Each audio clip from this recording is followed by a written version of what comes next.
Hola, ¿qué tal? ¿Cómo están? Sean bienvenidas, bienvenidos una vez más a Radio Stella Maris, a Stella Maris TV y por supuesto todo en conjunto con la Dirección de Comunicaciones del Obispado de Valparaíso. Soy Hans Kitzsteiner, director de Radio Stella Maris y también estoy en esta oportunidad con el padre Sebastián, Sebastián Vázquez Canales, quien es parte del directorio de Radio Stella Maris, sacerdote de Blasilla y por supuesto el encargado de las comunicaciones de la diócesis de Valparaíso. Padre Sebastián, ¿cómo está? Bienvenido. Oye Hans, un agrado poder estar junto a ustedes, junto a nuestros fieles auditores de Radio Stella Maris y aquí también en este nuevo formato de entrevistas para poder analizar la contingencia nacional y eclesial a partir de expertos que nos puedan ir iluminando el camino y poder también compartir fraternamente a través de nuestras redes sociales con toda la gente que se une a nuestras transmisiones. Y con este ciclo de entrevistas que no solamente se escucha, sino que además se ve, ¿no es cierto? Sí, eso es muy importante. Exacto, así que le damos un saludo a todas las auditoras y auditores que ahora además son televidentes digitales, podríamos decir, a través de nuestras redes, tanto de la radio como del Obispado de Valparaíso.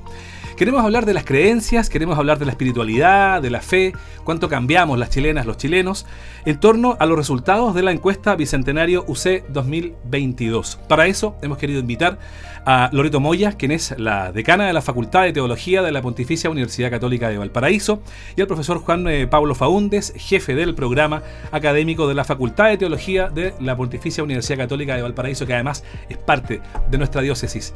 Bienvenida, bienvenido, ¿cómo están? Hola. Muy buenos días, muchas gracias, muy bien. Contentos de estar aquí. ¿Qué tal? También un saludo a todos los radioescuchas y televidentes que se claro.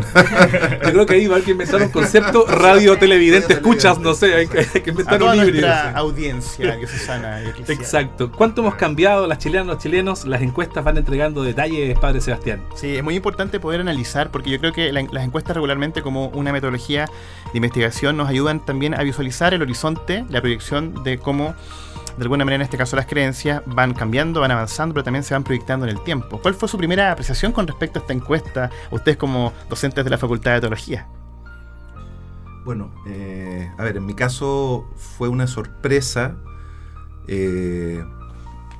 porque el porcentaje, ¿no es cierto?, que mostró la encuesta Bicentenario en esta población de 18 a 34 años, ¿no es cierto?, donde muestra por primera vez que los católicos no eran mayoría dentro de esta dimensión, ¿no es cierto?, y hay una diferencia porcentual de 5 puntos. Fue una llamada de atención importante, pero yo creo que probablemente lo seguiremos conversando en este momento, obedece a muchos factores, ¿no? Factores históricos, factores que se están viviendo dentro de la misma iglesia que generan un impacto hacia afuera. Hay un tema también de cambio de perspectivas y de aspiraciones. Viene todo un proceso de secularización de la década del 60 en adelante que también ha sido recesivo y que de alguna manera ha impactado. Entonces, yo creo que fue sorpresa, pero los que hemos estado metidos en investigaciones sobre el tema y en reflexión académica, sabíamos que era un proceso que se iba desarrollando y que en algún momento se iba a manifestar a través de encuestas. No sé cómo lo ve Loreto. No, también, bueno, nunca es bueno recibir, entre comillas, malas noticias, ¿no? Uno quisiera que fueran distintos los números. Sin embargo, son tendencias que han tomado su ritmo, que son siempre a la baja respecto y a modificaciones, a la baja en cuanto a pertenencia, pero también en modificaciones en cómo creemos, en qué creemos, y eso las encuestas lo reflejan. Son fotos del momento, es cierto, pero yo creo que son buenas porque nos hacen juntarnos, nos hacen reflexionar y por lo tanto nosotros tenemos que tener esta actitud de mirar. Son una encuesta, puede salir otra, pero no de mirarlas como diciendo, bueno, una encuesta, a mí nunca me llama, no sé, como típico comentario como para bajarle todo el perfil. Claro. No, es cierto, no dice todas las experiencias, pero es un instrumento de las ciencias sociales que tiene validez a nivel científico y que nos muestran algo, ¿no?, de nuestra realidad. Uno de los puntos que vamos a empezar a tocar específicamente ahora ya con respecto a los resultados de la encuesta tiene que ver con la imagen que el ciudadano de Chile tiene de Dios. Y ciertamente que ha estado también súper influida por distintas credos y distintas ideologías que de alguna manera, o espiritualidades, por decirle un nombre, han ido mezclándose en esta era de la información donde uno tiene acceso a cosas que antes no conocía. Ciertamente la imagen de este Dios cristiano del Nuevo y Antiguo Testamento es algo súper tradicional en nuestra cultura, pero hoy día hay muchas otras influencias de otros países, de otras culturas en este mundo globalizado, y que en el fondo también la encuesta da un signo de que esta imagen de Dios está también totalmente flexionada de alguna manera, esta imagen tradicional, por lo que hoy día pasa en esta cultura globalizada. ¿Cuál es su apreciación con respecto a cómo podríamos describir también este proceso de construcción de esta imagen de Dios en un mundo absolutamente globalizado? Sí, mira, es interesante la introducción que tú haces a esta pregunta, porque hoy día mi impresión es que en Chile todo está en transformación o se ha transformado. Entonces, la pregunta es, ¿por qué no?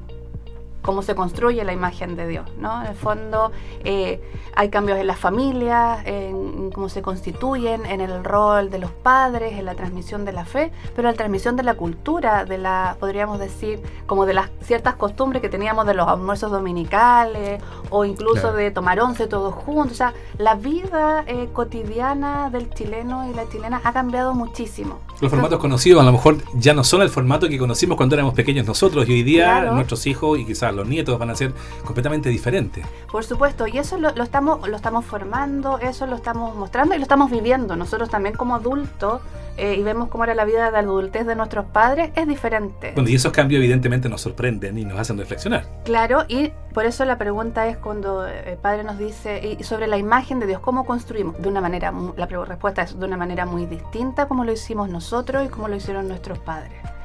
Porque la sociedad ha cambiado, entonces también cambia esto. Justamente, creo yo, no sé, la globalización hace que los jóvenes hoy día tengan acceso a figuras, a imágenes, a creencias que hace solo 20, 30 años atrás era impensado. Por lo tanto, es la mezcla de que cambia, por ejemplo, los lugares tradicionales de transmisión de la fe. Ya no es la familia, que no está la abuelita en la casa, que es una abuela activa, que tiene su vida, ¿cierto? Son tantos los cambios que hay, los colegios, la educación religiosa escolar, que obviamente los jóvenes buscan en distintas partes, en lo que tienen a mano, y tienen a mano las redes sociales, todo esto anime, ¿no? Que viene de otro continente tan distinto a nosotros, claro, que hace que se construyen de distintas partes esta imagen de Dios. Sí, no, totalmente de acuerdo. Creo que estamos en un momento en el cual el sincretismo, ¿no es cierto?, esta síntesis que no era propio de otro momento de la historia, donde además se basaba fundamentalmente esta transmisión de la fe en una transmisión oral, ¿no es cierto?, en el contexto familiar, donde había una serie de prácticas y de rituales que conservaban esta posibilidad por cuestiones sociológicas, ¿no es cierto?, que se puede analizar desde esa perspectiva, todo lo que implica el tiempo en el trabajo de los padres, o sea, hay una fragmentación familiar y al mismo tiempo una entrega de posibilidad de acceso al conocimiento, sobre todo esta generación de la que estamos hablando, que es la que marcó esta gran brecha, ¿no es cierto?, diferencia, con jóvenes mucho más intuitivos, mucho más autónomos a la hora de buscar información, y entonces hace que, al mismo tiempo, habiendo vías de acceso a la comunicación que son muy directas, entonces se va generando justamente esta construcción personal de búsqueda, que hace que pensemos en el fenómeno de la pandemia también, que está dentro del contexto donde nos introdujimos en una forma más personal, de búsqueda más individual, hace que uno va a buscar ciertos objetivos, ciertas expectativas que no necesariamente son las tradicionales, y eso va satisfaciendo esos intereses espirituales, porque lo interesante, yo creo también es importante, y está dentro de los datos, eso que llamaríamos la inclinación religiosa natural del ser humano sigue más o menos estable. Podrá haber variaciones desde el punto de vista de qué creencia, pero la inclinación a poner la confianza en un Dios que puede tener distintas denominaciones, en ver el fenómeno del karma, que es sumamente retributivo, entonces da cuenta también de una visión religiosa natural que viene muy antigua en la humanidad, ¿no es cierto? Hago acciones malas, tendré una sanción, hago acciones buenas, tendré un premio, eso no es novedoso, está muy presente. Entonces, el espíritu religioso yo creo que se mantiene, lo que va cambiando son las formas de interpretar ese fenómeno religioso, y en ese sentido también el cristianismo, claro, es impactado, porque seguimos una fe particular, ¿no es cierto?, que va tras la persona Jesucristo, claro, específica, y eso entonces se ve afectado también. En términos de números, aproximadamente, es casi el 60% lo que dice el detalle, digamos, de los encuestados en Chile, es que afirma ser cristiano. Efectivamente, como dice el profesor, a lo mejor no ha variado mucho. Hay una gran cantidad de cristianismo ahí presente, ¿no es cierto?, fervoroso en términos de iglesia, pero que ha demostrado que especialmente la juventud, la generación Z, que son los chiquillos de menos de 25 años, ha tenido una penetración muy baja comparado con los tiempos anteriores, ¿no es cierto?, en términos del cristianismo, de querer acercarse a la fe, especialmente esos jóvenes. Ustedes como profesores, ¿no es cierto?, como académicos, ¿qué creen ustedes? ¿A qué se podría deber que estos jóvenes tengan como esa distancia? Decía el profesor ahí, la pandemia, ¿no es cierto? Probablemente la nueva forma de acercarse, la nueva forma de individualizarse, la nueva forma de tener cercanías. ¿Qué será lo que ha provocado que especialmente esa generación, los chiquillos de 25 hacia abajo, tomen esa distancia en el fondo? Sí. Mira, son muchos los factores, pero yo quiero decir dos. Uno como más social y otro referente a la propia iglesia, porque yo creo que acá hay que mirar hacia afuera y hacia adentro, si me permiten esa analogía. Hacia afuera yo diría que hoy día los jóvenes el tema de la pertenencia es de una manera muy distinta a como nosotros lo vivimos. ¿Pertenecen menos? Yo diría es diferente como de manera distinta. Pertenecen distinto. Pertenecen distinto. Por ejemplo, no sé si ustedes se acuerdan, yo cuando era niña, yo tenía todas mis tías, abuelas, que sé yo, participaban, o damas de rojos, de blanco, o sea, de todos los colores, de voluntariado. Eso. Y toda la vida no se iban cambiando de un grupo a otro, sino que tenían una identidad. Y en esa pertenecían y les hacían solidaridad o su compromiso. Sin embargo, hoy día lo vemos en los partidos políticos, lo vemos en los clubes deportivos. Entonces, es muy la gente ya, los jóvenes sobre todo, por eso no es que no pertenezcan a nada, sino que pertenecen por ratitos, de manera corta. Todo muy dinámico. Sí, en el fondo, y por eso a veces nosotros, claro, desde los ojos de la adultez, ¿no? Uno dice, son poco comprometidos, ya no es como antes. Desde nuestro formato que conocemos. Pero de nuestro formato. Exacto. Sin embargo, cuando lo miramos desde ellos, hay chiquillos que son capaces de dar la vida por las ballenas, y no estoy diciéndolo así como sarcásticamente, sí, claro. Pero 6 meses, 1 año. Y después van a ser, no sé, los Otra perros cosa. callejeros, después va a ser la naturaleza, y entre medios también puede ser algo religioso. Entonces, primero, ¿cómo podemos entender esta como baja en los jóvenes? Yo diría porque ya no los podemos medir como antes, que en el fondo es como tú eres católica, estás en un grupo y con ese grupo tú hasta que eres viejito te juntas la comunidad que cuando éramos jóvenes, ¿no? Eso ya no existe. Entonces eso es como sociológico, ¿no? Porque no pasa solo en la iglesia, sino que en las distintas instituciones. Pero también hay que mirar para esta un poco como lejanía, o porque si vienen a espacios pastorales, de pastoral juvenil, ¿por qué no se quedan con nosotros? Si nosotros creemos que le estamos entregando lo mejor y que encontrarse con Jesús dan ganas de quedarse con Él. Entonces, algo también hay que preguntarse, ¿qué Jesús estamos anunciando? ¿Con qué lenguaje lo estamos anunciando? Los temas que tratamos, lo que nosotros proponemos, apuntan a las preguntas que los jóvenes están haciendo, que los jóvenes en la época donde uno cambia de humor rápidamente, donde uno tiene mal de amores, ¿no? Donde todo a veces se vive con mucha profundidad. Intensidad, esa era la palabra que buscaba. Entonces también es preguntarnos cómo nosotros, lo que estamos ofreciendo como buena noticia para los jóvenes, hace o no eco en los corazones de ellos. Hasta en el mundo laboral de pronto se ve lo dinámico de los jóvenes que están 6 meses en un trabajo.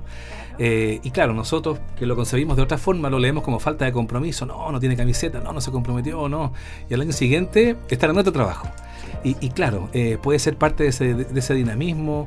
No sé si quizás sea la nueva forma de pensar que la tecnología nos ha obligado o nos ha invitado, ¿no es cierto?, a tomar como funcionamiento, y empezamos como a funcionar y a pensar en términos de la tecnología, a lo mejor no nosotros, que ya tenemos un poco de más edad, pero sí los chiquillos de menos de 20, y piensan como la tecnología, que todo es rápido, que todo es dinámico, si no me gusta lo apuro y llego al final rápido para terminar y luego paso a otro video.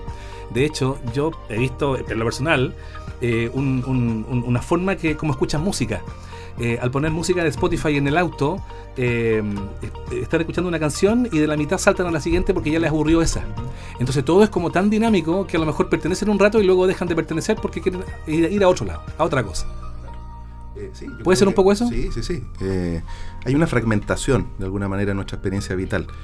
Esto ya lo había analizado Heidegger, por ejemplo, en Ser y Tiempo, cuando habla de que vivimos una vida inauténtica, yéndonos de lo nuevo a lo novísimo, de la curiosidad a lo cambiante.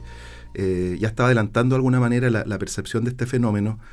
Otro autor de la época, Karl Jaspers, habla de la dictadura de los aparatos en relación a lo que estamos viviendo hoy día. Yo creo que hoy día hay una gran dictadura aparatorial, podríamos decir, claro, que los jóvenes no se dan cuenta de repente. Viene un corte, se nota ahora, pero mucho yo no más sé si usted ha tenido la experiencia de un corte de luz, por ejemplo, donde no lo soportan. No se soporta. ¿Qué voy a hacer ahora? Y uno dice, bueno, pero ¿qué vamos a hacer? A contemplar, camina, claro, disfruta, conversa. No pasa nada. Entonces, pareciera que si los aparatos no están disponibles, y ese es un instrumento que ayuda mucho a la fragmentación. Entonces, eso se traspasa también a la experiencia existencial, se traspasa a la experiencia religiosa, y entonces yo creo que hay una cuestión fundamental, y es algo que también pienso que requerimos dar como iglesia a la sociedad, es una respuesta efectiva de sentido.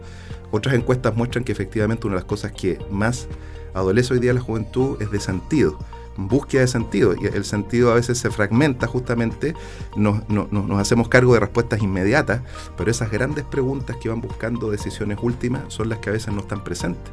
Y como comentaban recién, eso yo creo que en el tema laboral se ve claramente. Nuestros padres entraban a una empresa, a una universidad pensando en estar ahí hasta que llegara la jubilación, ¿no es cierto?, con el famoso regalito del reloj de la jubilación, claro. Pero hoy día los 25, jóvenes 30 años, como fragmentan esa experiencia laboral también, como decía Loreto, y de repente, claro, 5 años suficiente, ahorré, me voy de viaje, eso hace que se posponga también la decisión matrimonial, la posibilidad de la apertura a los hijos. Entonces estamos viviendo cambios sociales que son de un nuevo paradigma en el fondo, de cómo se arma nuestra sociedad. Estamos conversando con Loreto Moya, decana de la Facultad de Teología de la Pontificia Universidad Católica de Valparaíso, y Juan Pablo Faúndez, jefe del programa Académicos de la Facultad de Teología de la Pontificia Universidad Católica de Valparaíso, revisando los detalles, analizando, desmenuzando, podríamos decir también, la encuesta Bicentenario UC 2022, que habla sobre las creencias, la espiritualidad, la fe, cómo vamos cambiando la sociedad y especialmente los jóvenes, de su participación en la iglesia. Padre Sebastián, son tiempos distintos, muchas veces me ha tocado ver de cerca cómo las niñas, los niños se sienten un poco a veces aburridos en el ritmo de clase de la clase de religión, claro, porque el formato sigue estando hecho y pensado en nosotros como niños, pero no en la mente del funcionamiento mental, como lo planteaba recién el profesor, completamente diferente, que tienen una agilidad y un ritmo distinto que a lo mejor ya debería modificarse para nuevamente, como decía Loreto, tener una proximidad de la iglesia distinta a la juventud, y de esa forma a lo mejor absorber diferente contenido y así quieres participar más. Claro, en ese sentido yo creo que hablamos recién acerca de la pertenencia, y yo creo que claro, las estructuras quizás que hemos tenido nosotros, tanto desde lo educacional como en la misma iglesia, han hecho que el dinamismo en el fondo que los jóvenes buscan hoy día no lo encuentren en esta institución. Pero también la encuesta nos habla de que junto con esta baja de participación juvenil en la Iglesia Católica, hay un alza y un mantenimiento en el fondo de la participación de los jóvenes en las iglesias evangélicas y protestantes. Y aquí la pregunta en el fondo para ustedes, desde la teología y de las teologías católica y protestante, ¿hay fundamentos tan distintos que hacen que también quizás las estructuras y los jóvenes sientan a lo mejor hoy día quizás un mayor apego frente a esta iglesia protestante que quizás los invita a ser quizás más radicales en algunas posturas, a la iglesia católica que a veces también quiere tratar de jugar en este amigo buena onda que no quiere que se vayan y por eso tampoco exige tanto en el fondo? No sé, ¿cuál es su visión con respecto a esas eclesiologías distintas para estos tiempos? Sí, eso iba a decir, justamente hay eclesiologías distintas. Yo creo que partiendo del análisis de nuestra iglesia católica, hay un problema, pienso yo, en una cierta proyección como en la infantilización del pueblo de Dios. O sea, tenemos delante un pueblo de Dios con una mentalidad un poco de un tratamiento de que hay que transmitir un cierto mensaje, que tiene que tener un cierto contenido muy circunscrito a un contenido magisterial que a veces claro, se quiere resguardar en ese sentido, pero nos da esa posibilidad, creo yo, de una manifestación más abierta, más carismática, ¿no es cierto?, que interprete la experiencia de lo que implica recibir ese mensaje religioso con una mayor autenticidad. Entonces, eso uno lo ve en distintos formatos, ¿no es cierto? Perdónenme el término, pero en el contexto de una homilía de repente puede haber intelectuales presentes y a veces uno escucha a un sacerdote que está transmitiendo un mensaje que es como para una mentalidad de alguien que habría que transmitirle un contenido básico, cuando de repente esa feligresía lo que quisiera es que esa homilía ayudara a hacer ciertas preguntas radicales, preguntas de sentido, que no necesariamente implica un repaso de lo que dijo, ¿no es cierto?, el escritor bíblico. Porque justamente la homilía es una conversación que surge desde ahí, pero que nos puede llevar a otras preguntas. Que invita a reflexionar de esa forma. Entonces, esto, como todas las preguntas que nos han hecho, que son muy interesantes, obviamente que da para muchas orientaciones, pero yo creo que ahí tenemos un tema que hay que reflexionar. Esta posibilidad de ayudar al pueblo de Dios a que pueda entrar con una mayor libertad, con una mayor capacidad crítica a los contenidos, que le ayuda a interpretar el hoy de su historia. Y en ese sentido, yo pienso que una visión eclesiológica protestante, y ahí se da una cierta paradoja, ¿no es cierto?, que de repente nos puede llevar una mayor libertad también en ese sentido, pero al mismo tiempo con una serie de contenidos que están más rigidizados desde el punto de vista de no, esto es algo que hay que asumir, hay que decirlo, no se puede cambiar, y probablemente eso hace que la adhesión frente a esta situación de crisis que vivimos hoy día social sea mayor. Entonces, depende de las perspectivas y los análisis, pero son realidades que creo yo son distintas. Hemos visto estas últimas semanas en el mall de Viña cómo grupos protestantes han ingresado y han hecho como actos de alabanza dentro del patio de comidas, por ejemplo, que es como una especie de protesta, alabanza, de tomarse un espacio público que no es como del criterio o culto religioso. Y claro, tiende también más bien a pensarse como una especie de medida quizá como extrema, donde yo también quiero decir lo que soy y siento desde el mundo protestante y desde esa eclesiología que a veces también invita a radicalizarse un poco.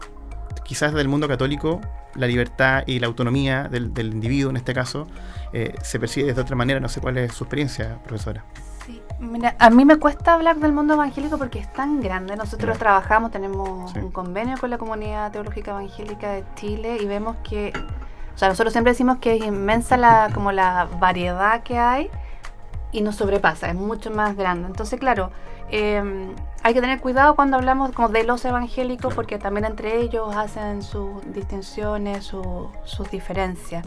Una cosa interesante de las encuestas de esta y de otras hace tiempo es que, no sé si ustedes recuerdan, como en los años 80 estaba la teoría de que en el 2020 la iglesia evangélica iba a aumentar considerablemente, y lo que ha pasado es que se mantiene. Claro, se mantienen, pero no crecieron, ¿no? Ahí hay como una teoría sociológica que se dijo que no se cumplió.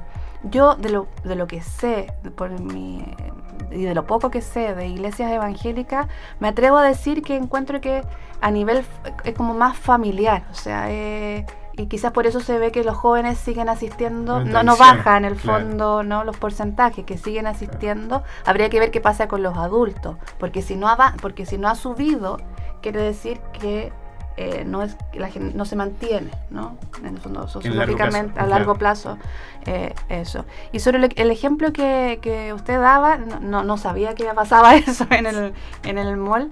Tengo que ir más al mall.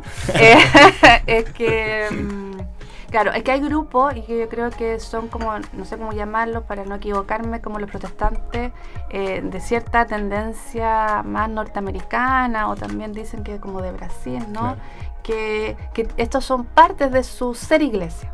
En el fondo, este tipo de manifestaciones, y que la pregunta que yo me hago es cuánto aportan o cuánto hace que frente a estos jóvenes que estábamos hablando, cuando ven que esto es lo religioso, quizá la respuesta es, si eso es ser religioso, yo no quiero ser. No participo en el fondo. Claro, pero no sé, es una intuición. Oye, siguiendo con esta entrevista, bueno, agradecemos también su perspectiva justamente acerca de esta encuesta bicentenario que estamos analizando. Hay un tema muy importante que yo creo que lo podemos dejar ahora justamente para el final, que tiene que ver con esta introducción del karma como algo... como palabra, concepto de como moda, un concepto quizá, muy... indefinible por muchos jóvenes, pero muy utilizado, que usted, profesor, hacía referencia justamente, ¿no? Los jóvenes lo escuchan en canciones, sí. lo adquieren también por distintas culturas, a veces de Asia, en fin, de unas espiritualidades distintas a la tradicional, efectivamente, que nosotros tenemos acá en Latinoamérica, pero que está ya dentro. Entonces, yo tengo aquí dos apreciaciones que quisiera compartir con ustedes, que ojalá nos pudiesen también guiar, y es que, claro, el karma como una especie de espíritu de justiciero, a veces punitivo, de venganza, porque al final del día se ocupa justamente para llegar a esa venganza que yo no puedo tener.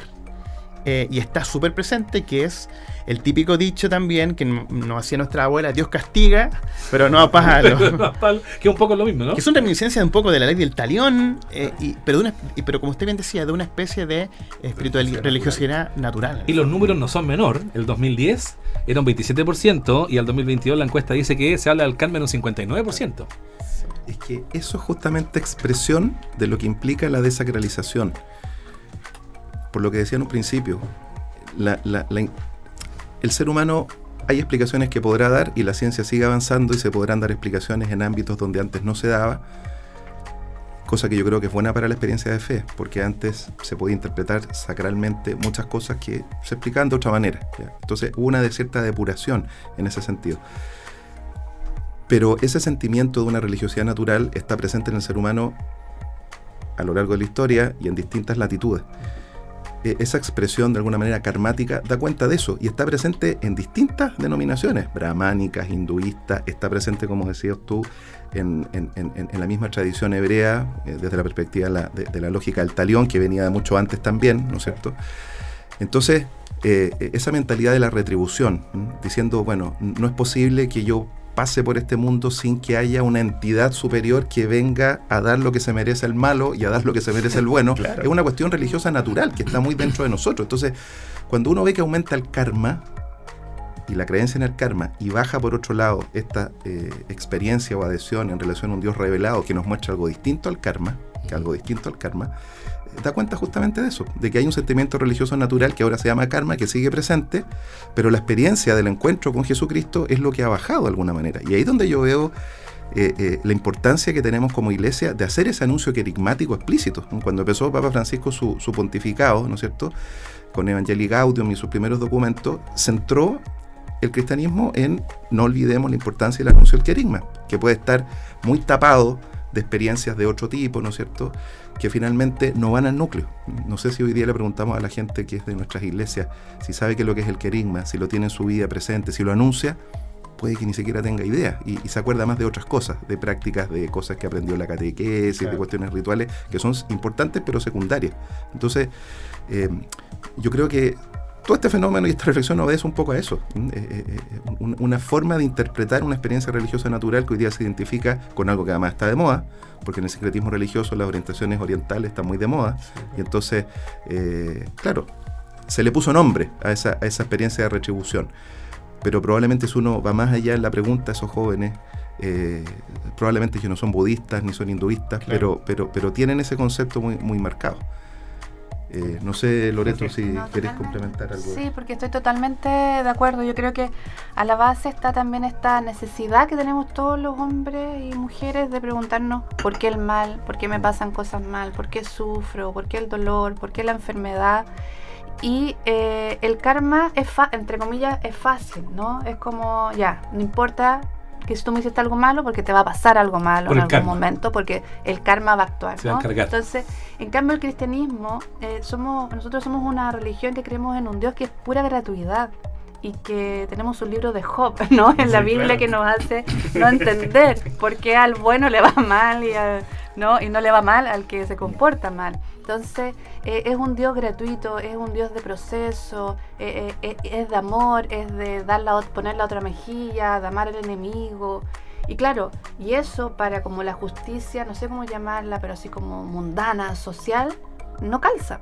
Hoy día, por las redes sociales, por todos estos cambios que hemos hablado durante este programa y que queremos rápido, ¿no? Que, también lo que queremos que la venganza, como decía usted, funas, por ejemplo, la internet, funa inmediata, sin saber, sin derecho a réplica, sin derecho a tu inocencia hasta que se demuestre lo contrario. Yo creo que... Sí. Y quería complementar algo importante de lo que decía Loreto también, que el tema de la comprensión del karma va unida también a la reencarnación. Distinción muy importante con nuestra experiencia cristiana, ¿no es cierto? Claro. Nosotros, nuestra vida en este mundo es una, ¿no es cierto? Y después lo que viene es la experiencia de resurrección. Entonces, el tema de la reencarnación, también lo menciona la encuesta, es un término que empieza a aparecer muy fuertemente y aumenta el número de personas que creen en la reencarnación, ¿no es cierto? Que va en esta misma lógica, en esta misma lógica de que, bueno, tendrá la vida posterior que se haya merecido en función de la vida que ha tenido hoy día. Claro. Una visión muy platónica, además, que en el Fedón eso ya Platón lo había señalado. Entonces, la novedad de que, oye, tu vida puede haber sido compleja, llena de problemas, incluso con pecados, pero hay uno que ha venido en la vida gratuitamente por ti, y como le pasa al ladrón arrepentido, claro, hoy estarás conmigo en el paraíso. Entonces, aceptar eso y entenderlo, ¿no es cierto? Padre, perdónalos porque no saben lo que hacen, y entrega, ¿no es cierto?, el Espíritu para lo que hemos vivido ahora en todo nuestro tiempo pascual, a apóstoles que seguían con susto, ¿no es cierto?, y hasta que tiene que venir nuevamente el Señor, la paz les dejo, y sopló sobre ellos el Espíritu, y a quienes perdonáis los pecados justamente les quedan perdonados y tienen acceso al cielo. Entonces, sí, aceptar eso a veces para una persona que empieza a racionalizar mucho lo que debiera ser, porque nuestras categorías de explicación de juicios están muy presentes. Yo lo veo a mis niños pequeños, puede que no tengan idea de lo que es la justicia, pero si yo a uno le doy 2 chocolatitos y al otro le doy 1, oye papá, ¿por qué le diste 2? Porque hay un sentimiento de justicia muy presente. Entonces, una visión karmática implica reconocimiento en justicia. Entonces, claro, cuando la buena noticia es que la justicia la ha hecho Jesucristo en la cruz, regalándonos a través de su muerte y su resurrección la vida eterna, a muchos en su racionalidad les cuesta aceptarlo. Bueno, hemos revisado diferentes puntos, ¿no es cierto? Hemos transitado por todas las calles que nos invita esta encuesta bicentenario y claro, nosotros como iglesia que peregrina, ¿no es cierto?, por Chile, pues la iglesia la hacemos entre todos. La pregunta que aparece es cómo seguir cumpliendo la misión de anunciar el Evangelio frente a estos datos, frente a estas reflexiones, frente a esto que está ocurriendo hoy día. ¿Cómo la iglesia puede seguir haciendo iglesia, haciendo misión, ¿no es cierto?, en nuestro país y en el mundo? Sí. Bueno, yo creo que eso no está en duda, ¿no? La iglesia, no importa en qué contexto, tenemos la misión de anunciar la buena noticia.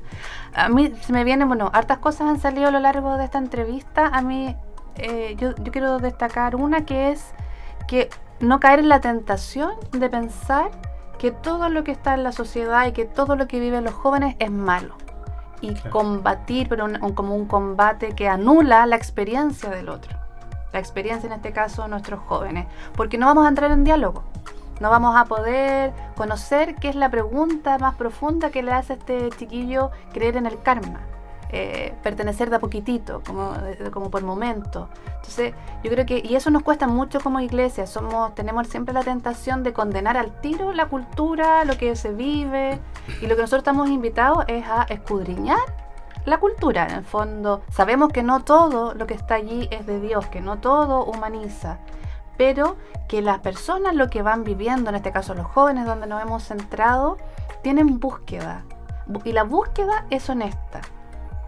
Y que nosotros como iglesia, por lo tanto, sabemos que tenemos una propuesta, ¿no? Eso, una propuesta, una invitación que los va a hacer felices, que los va a hacer más plenos, que los va a hacer solidarios, que en el fondo no los aleja de la sociedad, que no los aísla.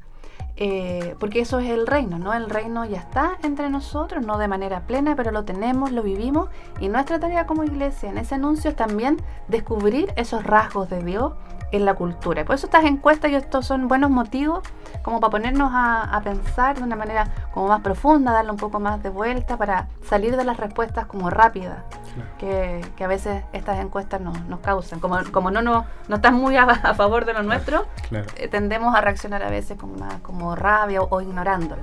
Entonces, pero algo hay. Entonces, eso como primer punto. Profesor, ¿y estos desafíos, cómo, a su modo de ver, cómo podríamos superarlos, sortearlos? Sí. Bueno, Loreto decía algo muy importante. Yo creo que desde el Concilio Vaticano II, ¿no es cierto?, Gaudium et Spes, que nos ayuda a discernir esos signos de los tiempos. Una de las palabras que más aparece en ese documento es diálogo. No estamos en el momento de una iglesia, ¿no es cierto?, que se presenta como una sociedad jurídicamente perfecta, ni como la tabla de salvación, sino que como una que muestra un camino, ¿no es cierto?, que podemos ofrecer por atracción, en la medida que sea interesante seguirlo. Y para eso es muy importante pasar a una pastoral dialógica, de encuentros, de dar testimonio, como decía el Papa Benedicto, ¿no es cierto? Hoy día ya no llegó no es el momento de hacer grandes discursos, que como ustedes decían, ¿no es cierto?, la gente pasa rápido de una cosa a otra, sino que encontrarse con testimonios, ¿no? Yo creo que la experiencia, los que somos también catequistas, y nos vamos encontrando con personas que se acercan a las parroquias sedientos, y no están ahí porque busquen tanto la explicación doctrinal, es porque quieren encontrarse con gente que parece ser que algo tienen en su vida, que se han encontrado con una experiencia histórica que les ha transformado. Y ese testimonio yo creo que hoy día es tremendamente válido. En medio de alguien quiera acceder a información, googlea y saca lo que quiera, pero encontrarse con testimonios de alguien que en el fondo manifiesta la resurrección en su vida. O sea, mira, yo he tenido esta experiencia de muerte y Jesucristo me ha sacado de esta experiencia. Y esto es gratis, y tú también lo puedes recibir, puede acoger este espíritu. Yo creo que nos debemos a la sociedad en el diálogo en ese sentido, en bajar, en tener tiempo, entre comillas, perder el tiempo transmitiendo nuestra fe, conversando, transmitiendo esa experiencia, invitando a alguien a almorzar y que vea nuestra experiencia de vida doméstica a veces. Yo creo que por ahí va en estos tiempos, ¿eh? Y lo han dicho los papas, digamos, es la experiencia del testimonio más que de las grandes declaraciones. Así es. Qué interesante, Padre Sebastián. Un gran desafío, porque un gran desafío. La profesora tiene un punto muy importante, que es las encuestas nos tienen que ayudar a reflexionar ad intra también como iglesia. No podemos reaccionar o sobre reaccionar frente a un resultado que a lo mejor en papel es poco favorable, pero que yo creo que mirando mucho más allá del estudio nos da muchas herramientas a nosotros para poder justamente seguir con la labor que realizamos y que tenemos que seguir haciendo, que es testimoniar, como acá decía el profesor Juan Pablo Faúnde. Las puertas están abiertas, siguen estando abiertas, claro, y lo seguirán estando, pero a lo mejor tenemos que ver la forma de qué manera invitamos, de qué manera los recibimos, para que quieran participar, ¿no es cierto?, con más intención, con más ganas. Ha sido muy interesante, Padre Sebastián, poder abordar estos temas, las creencias, la espiritualidad, la fe, con dos destacados profesores, ¿no es cierto?, académicos de nuestra región, y por supuesto que forman parte de la Pontificia Universidad Católica de Valparaíso. Padre Sebastián, en su nombre, como director de comunicaciones de la Diócesis de Valparaíso, y como Radio Estela Maris, queremos agradecerles que hayan tenido el tiempo y la voluntad de venir. Muchas gracias a ustedes por la invitación y cuenten siempre con nuestra facultad. Muchas gracias. Así es, muchas gracias, y para lo que necesiten. Como decía la decana, estamos para servir a nuestra diócesis. Así que un saludo a todos. Eso. Muchas Saludos. gracias. Hemos conversado con Loreto Moya, decana de la Facultad de Teología de la Pontificia Universidad Católica de Valparaíso, y Juan Pablo Faúnde, jefe de programas académicos de la Facultad de Teología de la Pontificia Universidad Católica de Valparaíso. Padre Sebastián, nos queda nada más que despedirnos. Sí, un abrazo a todos nuestros auditores y también a todos los que nos siguen en Radio Estela Maris y nuestras redes sociales de la Diócesis de Valparaíso. Será hasta la próxima en este ciclo de entrevistas. Que esté muy bien. Hasta pronto. Nos vemos.